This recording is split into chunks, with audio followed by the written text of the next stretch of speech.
Welcome back, everyone. This one's going to be a doozy. We got a couple of things to cover, some important topics regarding quality of life and world bosses, and some punishments for the botters and RMTers.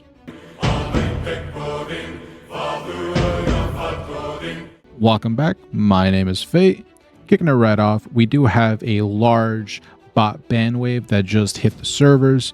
A whole slew of bots have been taken offline with a promise that Throne of Liberty Amazon team is working on a daily algorithm that will be able to churn these bot bans out a lot quicker and hopefully hit some of these key locations that they have been camping at farming items. They've also hit some of these real money transaction players, the RMT players that have purchased Lucent via illegal methods, third-party websites, things like that. They have removed any ill-gotten Lucent they have gotten this way from their accounts, and then also placed them into the negative if they have spent any as well. This will put them in debt. On top of that, they've also disabled the auction feature for these accounts. That way they can't just play the game to climb out of debt. They do have to spend real money. Unfortunately, there are some loophole ways to get out of this. Players can make a whole new Steam account. That way it's not linked to their older Lucent wallet.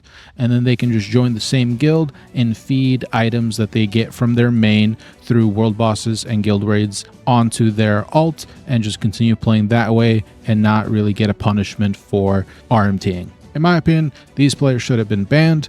Their guilds should have been banned, disbanded, whatever needed to be done, because even though these players are now in Lucent debt, they still hold rank 1 positions, for PvP kills, for PvE events.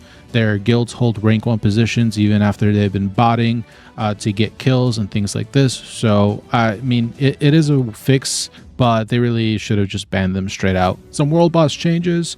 Currently, we don't know how World Boss Loot works. They did mention they're going to be putting out an article sometime later this week going full depth into how contribution works with World Bosses, which is a welcome piece of information because everybody has just varying opinions on how it works and no one is 100%. So thankfully they are doing this. Thank God they are doing this, because we really need to know how this works. Regarding the loot though, they have taken some feedback from players and they are going to be implementing what they've done with the dungeons to the world bosses.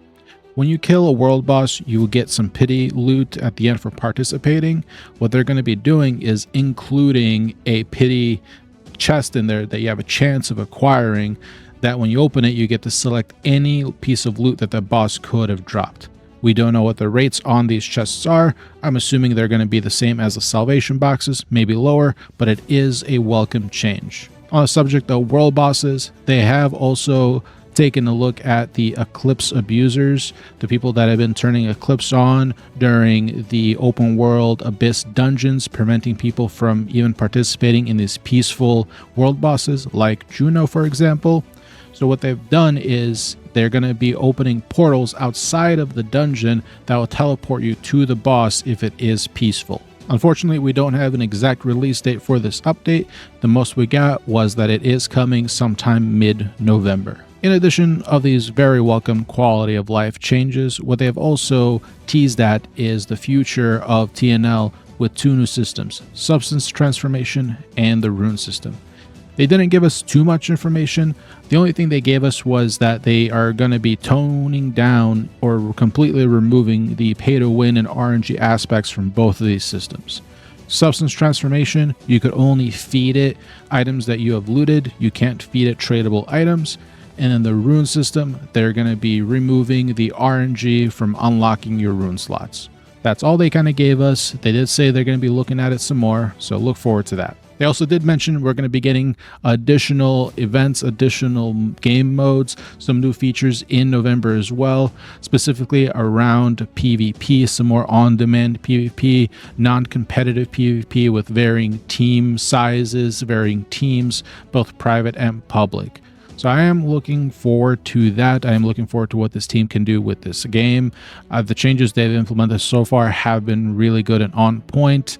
I just want them to be a bit more aggressive and heavy-handed with their punishments on these botters and RMTers and these top-ranking guilds that have gotten to this position abusing these systems. Let me know what you guys think about this whole situation. Let me know what you think about how they're handling some of these updates, these changes that we're getting over in the West, and what you think they could do to make the game better for everyone else. As always, this was Fate. Thank you for watching, and I'll see you guys on the next one.